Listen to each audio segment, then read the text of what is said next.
Hello friend, चलिए discuss करते हैं कि आपकी मॉक टेस्ट में जो आप मॉक टेस्ट दे रहे हैं, एलन का चाहे आकाश का चाहे जिसका भी मॉक टेस्ट दे रहे हैं, क्या आपका मार्क्स कहाँ पे है और उस मार्क्स के बेसिस पे आपको कैसे स्ट्रेटजी होनी चाहिए ताकि आपकी गवर्नमेंट मेडिकल कॉलेज में मिल जाए, ताकि आपकी टॉप गवर्नमेंट मेडिकल कॉलेज मिले या एम जैसे गवर्नमेंट मेडिकल कॉलेज मिले। उसके लिए हम आपके साथ हम डिस्कस करना चाह रहे हैं। देखिए, अगर आपके मॉक टेस्ट में 400 टू 500 के मार्क्स में है तो आपको गवर्नमेंट मेडिकल कॉलेज 100% श्योर मिलेगा, बशर्ते कि ये वाली स्ट्रेटजी फॉलो करोगे जो स्ट्रेटजी हम आपको बताएंगे।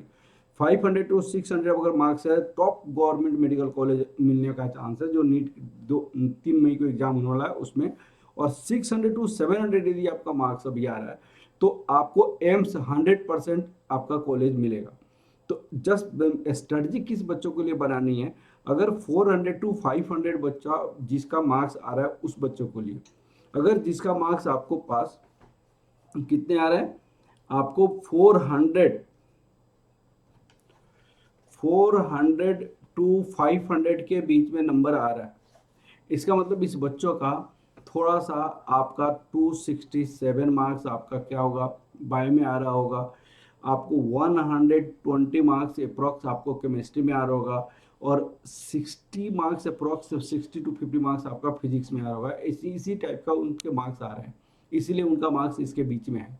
तो भाई, आपको 360 मार्क्स का बायो होता है और 180 मार्क्स का केमिस्ट्री होता है। ये बायो हो गया आपका और ये आपका केमिस्ट्री हो गया। इस दोनों मार्क्स को अगर ऐड कर दिया जाए तो 540 मार्क्स है। तो 540 वाले मार्क्स लाने की आप ज़्यादा कोशिश कीजिए। आप यहाँ पे लिमिटेड कुछ चैप्टर्स है जो कि 17 चैप्टर्स आपके पास लिमिटेड है। वो 17 चैप्टर्स अगर आप बहुत अच्छे से क्या क्या करेंगे, आप N C E R T कर लीजिए, इसकी एक्सरसाइज का और एग्जाम्पल एग्जाम्पल सारे बना लीजिए। और आपको एग्जाम्पलर बनाइए, इसकी एनसीईआरटी का एग्जाम्पलर बना लीजिए। पीवाईक्यू देख लीजिए, आप एग्जाम्पलर में जो एमसीक्यू है, एमसीक्यू 1 एमसीक्यू 2 ये दोनों बना लीजिए। और इसका फिजिक्स का पीवाई क्यूब सिर्फ बना लीजिए। आप लिमिटेड अपनी स्टडी को कीजिए। और आप चाहेंगे कि फिजिक्स में बहुत अच्छा करने का, तो पॉसिबल नहीं है। आपका मार्क्स जो 267 आ रहा है, तो इसी के पास यदि मार्क्स आ रहा है तो आप कोशिश कीजिए कि आपका मार्क्स 360 के पास आ जाए। अगर केमिस्ट्री में आपका 120 आ रहा है तो आप कोशिश कीजिए कि आपका मार्क्स 180 के बीच में आ जाए। ये आपका दो सब्जेक्ट का मार्क्स आप फुल लाने की कोशिश कीजिए, ये दो सब्जेक्ट का मार्क्स आपका फुल लाने की कोशिश कीजिए। और बाकी आप लिमिटेड कर लीजिए अपनी फिजिक्स के स्टडी पे, क्योंकि फिजिक्स में आपका मार्क्स नहीं आ रहा होगा। यही एग्जैक्टली हो रहा होगा सारे बच्चों को। अगर किसी बच्चा का मार्क्स, ये फर्स्ट वाली स्ट्रेटजी हो गई। अगर किसी स्टूडेंट का 500 टू 600 के बीच में अगर मार्क्स आ रहा है तो ये बच्चा का ऑलमोस्ट आपका कंप्लीट हो गया होगा। इनका मार्क्स में कैसे वेरिएशन आया होगा, ये अप्रॉक्स 300 के आसपास, 300 और अबव यहाँ पे प्लस उनको बायो में मार्क्स आ रहा होगा। केमिस्ट्री में इनकी मार्क्स कितनी आ रही होगी, 140 के आसपास केमिस्ट्री में मार्क्स आ रहा होगा। और फिजिक्स में इनका मार्क्स कितना आ रहा होगा, अप्रॉक्स 120 और 100 के बीच में इनका मार्क्स आ रहा होगा।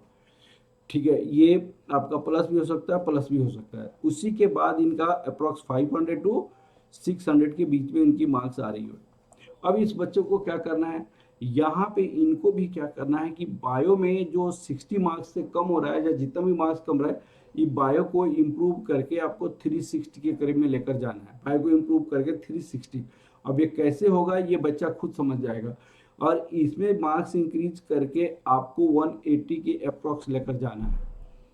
और यहाँ पे आप थोड़ा सा मॉक टेस्ट पे ज़्यादा ध्यान दीजिए, मॉक टेस्ट पे। और रिवर्स स्टडी करने का सोचिए। रिवर्स स्टडी करने का मतलब क्या है कि आप बहुत ज़्यादा से ज़्यादा क्वेश्चंस बनाइए और क्वेश्चंस बना के अपने डाउट्स को अपनी क्लियर कीजिए और अपनी गलतियों को देखिए और गलती पे सुधारने की कोशिश कीजिए। और ये मार्क्स आपको 140 के आसपास लेकर जाने की कोशिश कीजिए। अगर आपके पास इतना मार्क्स अगर आपके पास आ गया तो कितना हो जाएगा, 360 प्लस 180 प्लस 140, आपके पास 680 के पास आ जाएगा नंबर। और आपको टॉप मेडिकल कॉलेज मिलने की चांस है। यहाँ पे कुछ मार्क्स कम भी हो जाता है और कुछ मार्क्स यहाँ पे भी कम होता है, फिर भी आपको टॉप मेडिकल कॉलेज आपको 100% श्योर आपको मिलेगा। अब इसके लिए आपको क्या करना चाहिए, रिवर्स स्टडी करने की कोशिश करना चाहिए। जिस बच्चा का आपका 600 टू 700 के बीच में मार्क्स आ रहा है, 600 टू 700 के बीच में, ये बच्चा का ऑलमोस्ट सारी की सारी कंसेप्ट आपको लॉजिकल वाइज क्लियर है। इस बच्चों को क्या प्रॉब्लम है कि ये सिली मिस्टेक बहुत ज़्यादा कर रहा है, छोटी छोटी कहीं कहीं पे पॉइंट्स को आपका स्लिप कर रहा है।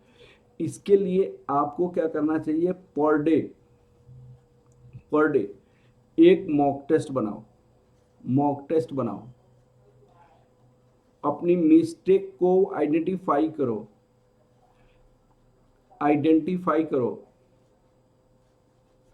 और आइडेंटिफाई करके इस पे आप वर्क करो। जो आपका सिली मिस्टेक है, आपका मिस्टेक जो हुआ है क्यों हुआ है, क्या आपका कंसेप्चुअल एरर के कारण हुआ है, क्या आपका मिस्टेक सिली मिस्टेक के कारण हुआ है, क्या आपको फॉर्मूला भूल जाने के कारण हुआ है। आप अपनी गलती को ऐसे फाइंड आउट करके आप अपना का एनालिसिस कीजिए कि कहाँ पे मिस्टेक हो रहा है और उस वर्क पे काम कीजिए। आप पूरा डिटेल में, आपको बार बार पढ़ने की जरूरत नहीं है। इस तरह अगर बच्चा आगे स्टडी करता है तो वो सारे बच्चों को बहुत अच्छा से आपका जैसे एनालिसिस मैंने बताया उसके बेसिस पे वो नंबर बच्चा ला सकता है। यहाँ पे आपको ये बच्चा आपको 500 टू 600 लाने के लिए भी आपको 2 मॉक टेस्ट बनाइए वीक में, और ये बच्चा को 400 टू 500 ये आप 1 मॉक टेस्ट आप वीक में जरूर बनाइए और अपनी मार्क्स को इंक्रीज कीजिए। मार्क्स तक आपका अप्रॉक्स आपको 500 से अबव मार्क्स इंक्रीज कीजिए अप टू मार्च 550 नंबर लाने की कोशिश कीजिए, 550 600 के अप्रॉक्स लाने की कोशिश कीजिए और अप्रैल में आप खूब ज़्यादा मॉक टेस्ट बनाइए, ठीक है ना। तो इसके बेसिस पे आपका बहुत अच्छा मार्क्स आ जाएगा और आप ऐसे प्रिपरेशन करते रहिए। चलिए, all the best for your exam, all the best. माँ झंडे वाली से मैं प्रार्थना करता हूँ आपकी एग्जाम बहुत अच्छा हो, माँ सरस्वती से प्रार्थना करता हूँ आपकी एग्जाम बहुत अच्छा हो। चलिए, all the best, all the best, all the best.